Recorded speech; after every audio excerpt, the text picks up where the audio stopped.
What's going up, traders? So I hope you guys are all having a fantastic day today. So in today's video, we're going to be talking about pullbacks and how to really hop in them and how to hop out of them with ease, and where to set your stop losses, how to find stocks that have a good overall pullback kind of pattern here, that kind of like a bull flag, kind of flag out pattern.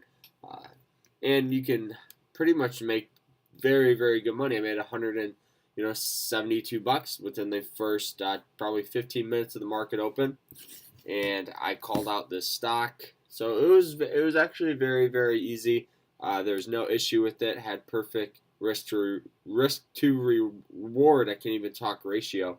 And so let's hop into it here. Let's get my little drawing tool up here. All right, so this was IGC. And this one was up on the day here. Hold on a sec. Let me pull up my my gap chart here that I had this morning that I put in the group chat here. So we had IGC here. It was gapping up around 27%, 26.9, and this one just had a good overall upward trend. It was maintaining pre-market highs, which I look for when it's pre-market. You want stocks that didn't just pop up and fade. You want stocks that popped up and are somewhat near that pre-market. And this one was pretty much, the high was around 526, and it was trading at around, that $5 mark with ease when the market opened. So I realized, okay, this stock will have a lot of buyers that will have unusual volume, and let's see if we can make some trades from it. So there's two possible setups that I could have actually taken. I could have done the gap and go. That's when I hop into this over those pre-market highs to push this stock up more. Or what I did is I did a bull flag pattern. Very easy, not too complicated here. So as this stock pushed up here within the first couple candlesticks, it had two and three very, very large candlesticks. And if it pushed over those 9 or the 20 and then the 9 moving average lines, I realized that, okay, this stock will have a lot of upward momentum. So this was the pull here for this flag out. And then I said, okay, now I don't want to chase this stock here. Like, I literally probably could have hopped in at 509, but I want a little pullback. I want those cents I want it to be around that $5 area. So what I did is I waited for a pullback, and that was actually the next candlestick here. And I said, okay, I'm going to hop into this stock when it pushes below this, when it pushes pretty much on top of the 9 or the 20 moving average lines, because those often act as very strong support or resistance points. So I hopped into this thing at around, that 503 area, I want to say. 504, maybe 504. In this area, but I hopped in right when it tapped it. I had hotkeys set up, and I literally just clicked it, got filled with ease. There was no issue. I did have a little issue selling the stock, and I'll explain why. So this stock pushed up like crazy, pushed up around 9%. And, I had my risk to reward very good. My risk was under this, 20 moving average line, and that was around 1.72%. And then my upwards reward was around 5 to 6%. So that's around a 3 to 1 risk ratio, which is you risk $1 to make 3, you risk $100 to make $300. So I realized, okay, this has a lot of very good things going for it. It has a catalyst, which is either an FDA approval, big news, some kind of earnings, something along those lines. And it pulled back to that SMA line or to that EMA line, and now it can push up just because of all the unusual volume. It has very multiple support lines that can help hold the stock up. It's in the favor of the buyers because it is above those 9 moving average lines and that 20 moving average line. It's all above those. So this stock has that upward momentum. So let's hop into this thing.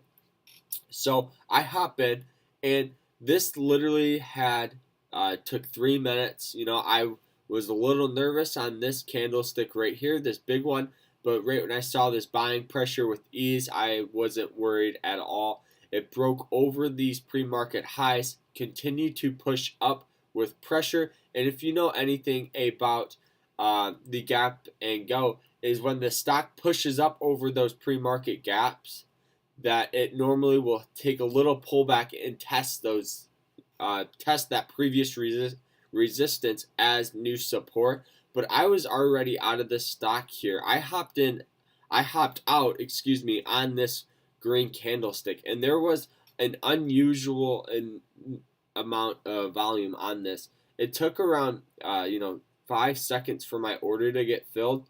And if you know anything about trading, 1, 2, 3, 4, 5. You might not think that's a very long time, but that stock can fluctuate very fast. And as my order is sitting there, I am starting to get a little nervous. But it eventually obviously gets filled. No issue.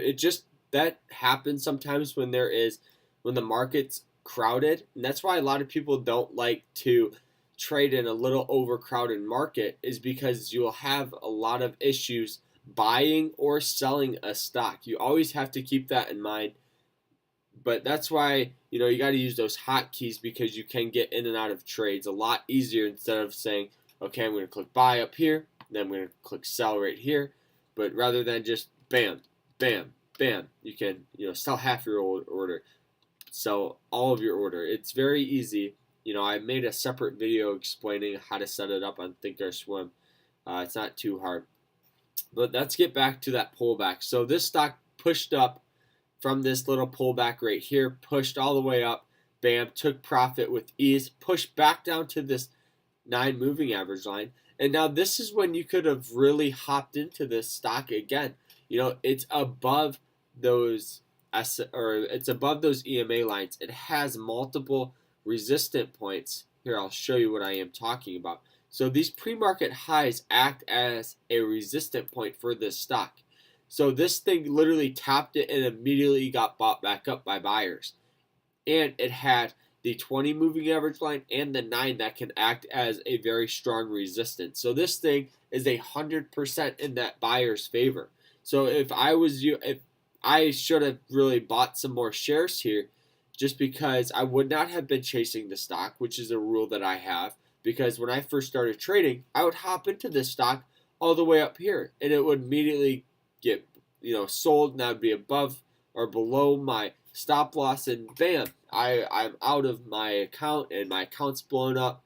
But as you become a more patient trader, an experienced trader, you realize, okay, this thing has